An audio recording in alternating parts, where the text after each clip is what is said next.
कार्यक्रम आज मुरादनगर में मेरा सौभाग्य है। चौधरी चरण सिंह जी की कर्मभूमि रही। लगभग 4 दशक आपने चौधरी अजीत सिंह जी के साथ कदम से कदम मिलाए, उन्हें भरपूर सहयोग और प्रेम दिया। मेरा सौभाग्य है कि मैं आपके बीच हूं। अभी सहारनपुर के गंगों से जहां एक कार्यक्रम आशीर्वाद पथ का था, वो कार्यक्रम करके आपके बीच आया हूं। लंबी चौड़ी बात नहीं कहूंगा, क्योंकि आपके चेहरे को देखते हुए मैं समझ रहा हूं आप तो समझे समझाए हो, आप तो मन बना के आए हो।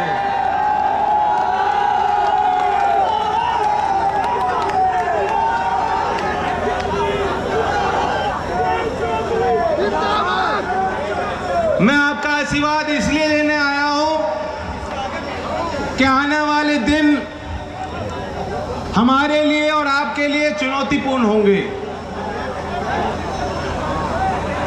हमें और आपको मालूम होना चाहिए हमें क्या करना है। जैसे चौधरी साहब चुनावी सभा में आते थे और कहते थे कि चुनाव लड़ना मैं नहीं जानता, चुनाव लड़ना आप लोग बेखूबी जानते, और आप लोग निकल जाया करते थे। गीत गाते गाते पोलिंग बूथ पे महिलाएं टोली बना के आया करती थी। लोगों को मनाना, लोगों को जोड़ के रखना। मुझे जरूरत तो नहीं है आपको इन बातों को समझाने की, आप जानते हो।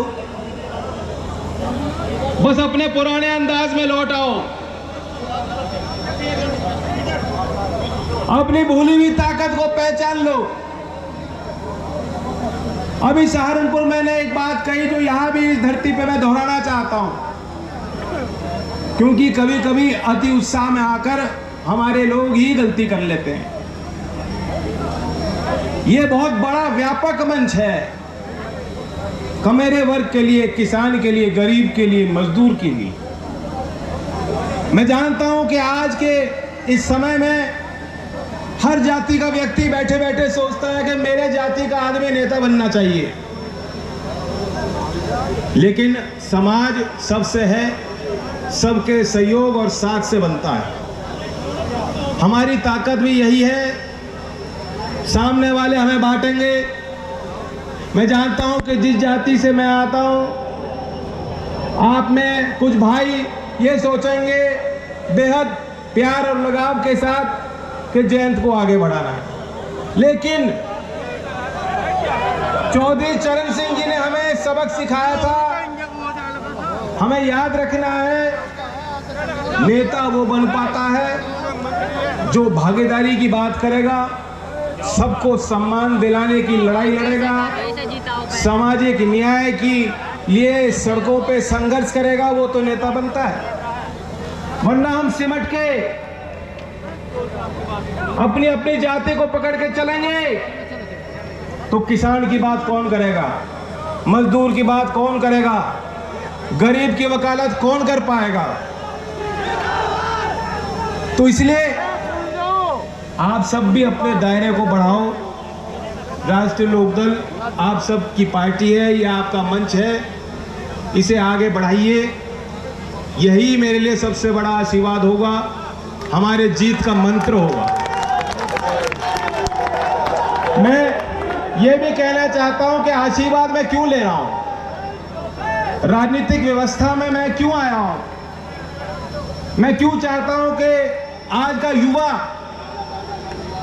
इस व्यवस्था से जुड़े, अपनी गिनती बनाए, मंचों पे भी रहे, देश की सदन तक पहुंचे नौजवान, और मतदान करके सरकारों पे अपना प्रभाव बनाए। क्यों मैं चाहता हूं, क्योंकि हमारे मुद्दे आगे रहने चाहिए।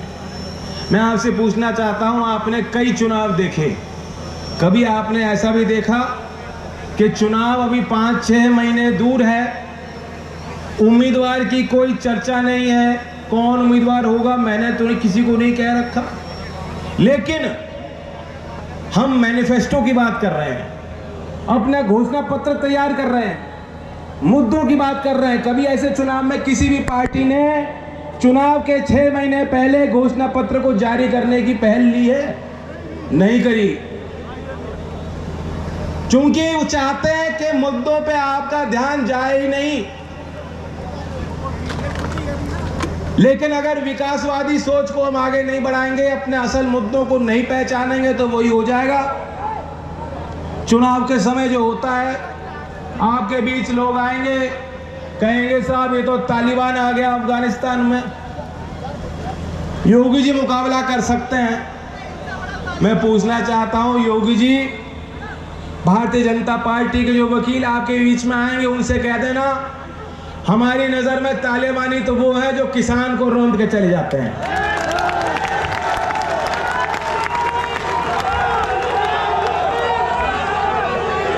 है कोई उपाय इस सरकार पे? है कोई ऐसे लोगों का उपाय? जब से मोदी जी आए हैं, देश में 8,300 लोगों पे यूएपीए की धारा लगाई गई।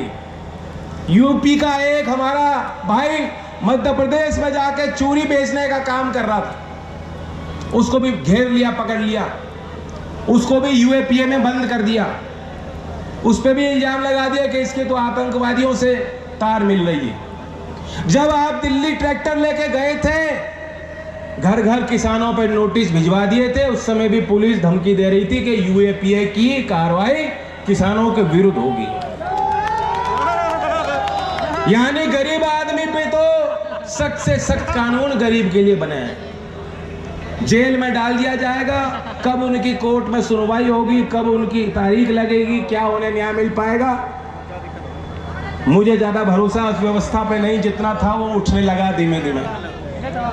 और वहीं जो आपके हत्यारे हैं वे मंत्री बने बैठे हैं, उनको सुशोभित किया जाता है, उनके बचाव में पूरी सरकार लग जाती है। जो मुख्यमंत्री कुलदीप सेंगर जैसे पापी अत्याचारियों को साथ बगल में बैठाते हो, जो गृह मंत्री टेनी जैसे गृह मंत्री को बुला के जो पीठ थपथपाते हो, ये इनकी नैतिकता है, ये किसान के प्रति इनका समर्पण है। और आपको परखना भी है कितना झूठ आपसे बोला गया। अब तो 2.5 महीने बचे हैं 2022। मोदी जी ने कहा था आय दुगनी होने वाली है। यहाँ है कोई साथी जिसकी आय दुगनी होने वाली है?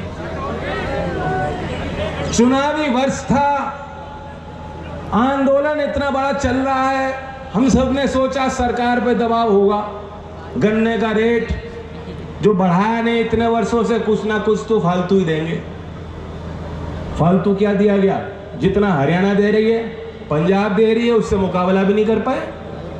लोग सोचे बैठे थे 450 मिलेगा, बताओ 450 की चर्चा थी कि नहीं? ये आपके लिए कंजूस हो जाते हैं। 5.5 लाख करोड़ का यूपी का बजट है इस बार। कहां पैसा जा रहा है, कहां धन लुटाया जा रहा है? जो किसान के लिए आप दे नहीं सकते, कहते हो संसाधन नहीं है। कोविड की उस पीड़ा घर घर तक पहुंची, कोर्ट तक लड़ाई लड़ी सरकार ने कि हम उन परिवारों को नहीं दे सकते। सवाल किया कोर्ट ने कि 4 लाख रुपए कम से कम हर पीड़ित परिवार को दीजिए। वहां केंद्र सरकार ने कह दिया हम पे पैसे नहीं है। और यहां से कोई जाके भाई केरल में जाके देखेगा ना, या बंगाल में जाके देखेगा, दिल्ली मेट्रो पे ही सवारी ले लेना। अब तो 2 ही फोटो लग रही हैं चारों तरफ, मोदी जी और योगी जी। ये कहां से है? ये पैसा कहां से आ रहा है? ये आप ही के संसाधन हैं। अगर इस पैसे का सदुपयोग हो जाएगा तो विकास, तरक्की आपके द्वार, आपके घर तक पहुंच सकेगी। हम लोगों ने आकलन किया, विशेषज्ञों के साथ बैठे, थोड़ी बहुत अर्थनीति की जानकारी और ज्ञान मुझे भी है, और हमने हिसाब लगाया। आज मैं आपके बीच आकर कुछ घोषणा करना चाहता हूं इस संबंध में। कुछ तो वो बातें हैं जो हम अपने घोषणा पत्र में शामिल करेंगे, कुछ वो बातें हैं जो पहले नहीं कही गई, और यही आज मुरादनगर इस सभा में मैं घोषणा करना चाहूंगा। पहले तो आपने सुना होगा नूरपुर की मंडैया में मैंने कहा, मैं उस बात को दोहराना चाहता हूं, जो सरकारें कहती है कि पैसा नहीं है, 6,000 रुपए सालाना किसान को दिया, चुनाव के जस्ट पहले दिया ताकि आपकी वोट प्रभावित हो, उससे कोई लागत तो पूरी हो नहीं रही, कोई किसी का गुजारा तो हो नहीं रहा। रोज डीजल और पेट्रोल के भाव बढ़ रहे हैं, लागत बढ़ रही है, गैस सिलेंडर आसमान छू रहा है, घर के गृहस्थी के खर्चे बढ़ते जा रहे हैं। 6,000 में कोई संतुष्ट है क्या? कोई नहीं। हमने इसलिए फैसला लिया, मैं जानता हूं यह भी पर्याप्त नहीं है, लेकिन मैं जानता हूं कि जब मैं घोषणा करूंगा, बीजेपी बैठे बैठे जितने नेता हैं वो थरथराना शुरू कर देंगे कि अब क्या करें, दबाव तो बनेगा। इसलिए हमने तय किया, चौधरी साहब के जन्म दिवस, किसान दिवस 23 दिसंबर को, ये तो 6,000 देते हैं, हम हर किसान को 12,000 देंगे, और जो सीमांत किसान हैं, जो सिंचित जमीन पे खेती करते हैं, उन्हें 15,000 तक जो है हम देंगे। दूसरी घोषणा जो मैं कर चुका हूं, ये शहरी क्षेत्र है, गांव के मजदूरों के लिए नरेगा योजना है। बाकी सब कारोबार जब ठप हो गए थे, बंदी थी देश भर में, हमारे मजदूर भाई बड़े बड़े शहरों से वापस गांव में आए थे, नरेगा की डिमांड बड़ी थी, और वो योजना नहीं होती तो मैं नहीं जानता कि उन गरीब परिवारों की क्या हालत होती।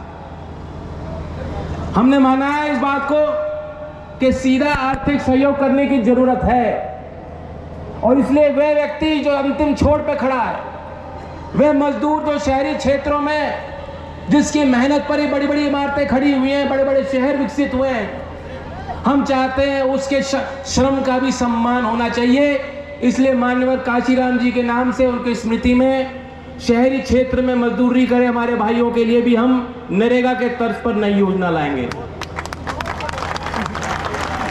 मैं एक युवा हूं, थोड़ा बहुत मैं समझ सकता हूं मेरे नौजवान भाई कैसे सोचते हैं, क्या चाहते हैं। कहने को तो योगी जी भी युवा हैं, लेकिन उनके बात ऊपर से निकल जाती है। योगी जी के संबंध में मैं अभी वहां भी कही मैंने बात, यहां भी दोहराता हूं। आपको ऐसा नहीं लगता कि योगी जी बहुत ज्यादा टेंशन ले रहे हैं? ब्लड प्रेशर पारा बढ़ता जा रहा है उनका, कोई नस फट जाएगी एक दिन। जब देखो गुस्सा, या तो किसी को धमका रहे होते हैं, अधिकारी को धमका रहे होते हैं, या जनता को ही धमकाना शुरू कर देते हैं। मैं आपको कहना चाहता हूं योगी जी, ये मत समझिएगा हम आपके दुश्मन नहीं, आपका भला चाहते हैं, थोड़ा मुस्कुरा लिया करो। आपने कभी उनके हंसते हुए तस्वीर देखी है योगी जी की? नहीं है। जब बछड़ों के साथ खेल रहे होते हैं तब खूब हंसते हैं।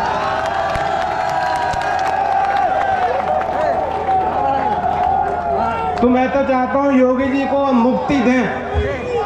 कहां इतनी फाइल पकड़ा दी, उनके सामने इतनी फाइल रख दी, वो तनाव उनसे झेला नहीं जा रहा, उन्हें फ्री किया जाए ताकि वो बछड़ों के बीच रहें, पूजा पाठ करें 24 घंटे।